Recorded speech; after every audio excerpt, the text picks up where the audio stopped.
Paz de la Huerta while promoting Enter the Void at the Toronto International Film Festival in 2009 by Henny GarfunkelRedux. In the fall of 2010, actress Paz de la Huerta was at her highest point professionally.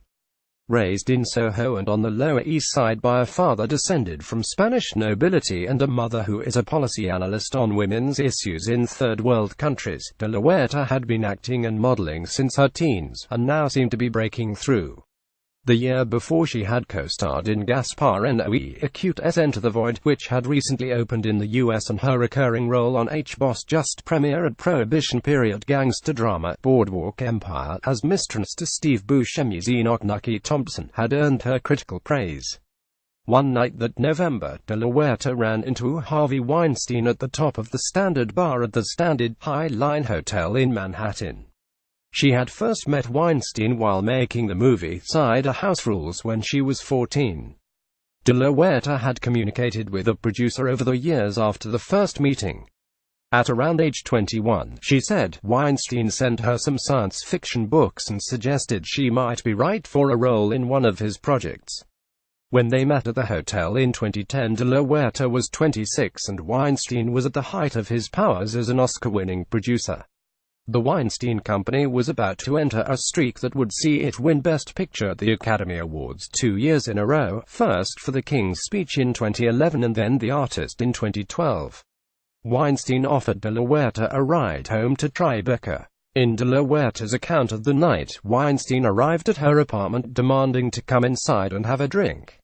Things got very uncomfortable very fast, the actress, now 33, told Vanity Fair in a phone interview on Wednesday. Immediately when we got inside the house, he started to kiss me and I kind of brushed him away, de la Huerta said. Then he pushed me onto the bed and his pants were down and he lifted up my skirt. I felt afraid. It wasn't consensual.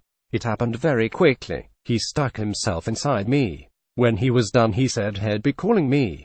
I kind of just laid on the bed in shock. De la Huerta described a second assault that allegedly happened in late December 2010, when Weinstein showed up in her building lobby after she came home from a photo shoot.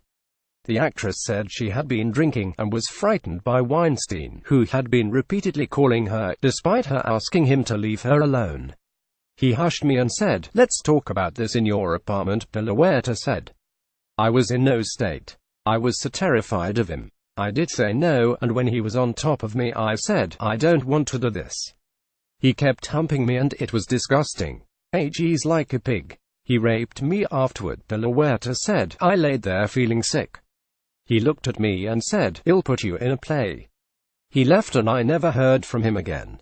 He knew he had done a bad thing. In many respects, de la Huerta's story mirrors the more than 60 other women who have opened up about the producer since allegations of his sexual misconduct first appeared in the New York Times and the New Yorker last month. But her case is unusual in one key respect: it may see charges brought against Weinstein. De la Huerta has been interviewed by New York Police Department Detective Nicholas DeGordio, who is leading the Weinstein investigation, and her attorney has provided material to New York District Attorney Maxine B. Rosenthal, who is considering bringing charges in the case. Because de la Huerta alleges a forceful rape which happened after June 2006, within New York's statute of limitations for rape in the first degree, her case is among the most compelling for prosecutors. DeGordio confirmed that he has spoken with de la Huerta, along with other women, as part of the department's investigation into Weinstein.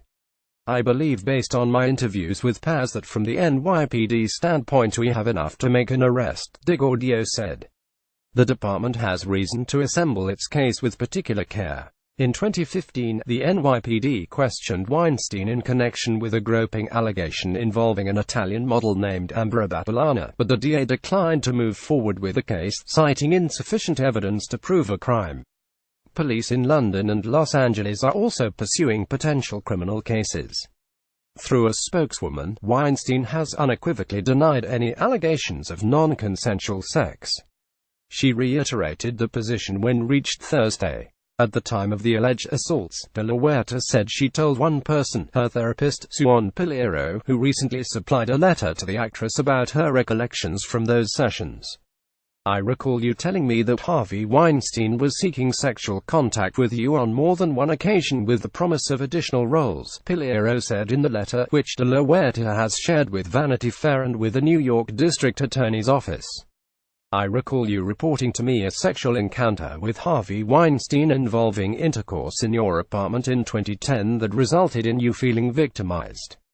I recall you telling me that it felt coercive to you and that you didn't want to have sex with him, but felt that you had to as he was a man of power and rank and you couldn't say no to his sexual advances. In 2014, de la Huerta told another person about the alleged assaults, a journalist named Alexis Faith, who recorded the conversation but never published it at the actress' request. I was always scared, because when I was younger anyone that had ever hurt me somehow, they were protected and I was the one who got into trouble, de la Huerta said.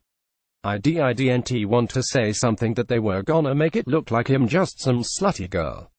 Faith has provided the recording of that conversation to the DA, a person familiar with the case said.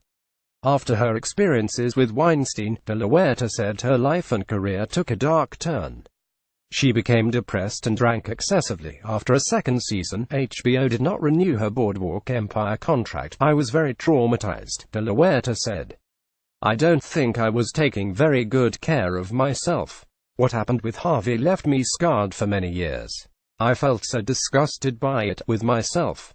I became a little self-destructive. It was really hard for me to cope. During a stunt accident while filming the 2013 horror movie Nurse 3D, de la Huerta broke her tailbone and fractured her spine. She has continued to work in independent films, recently playing Hippolyta in an adaptation of A Midsummer Night's Dream. For the upcoming movie Puppy Love, de la Huerta filmed her role as a drug-addicted prostitute who is repeatedly abused.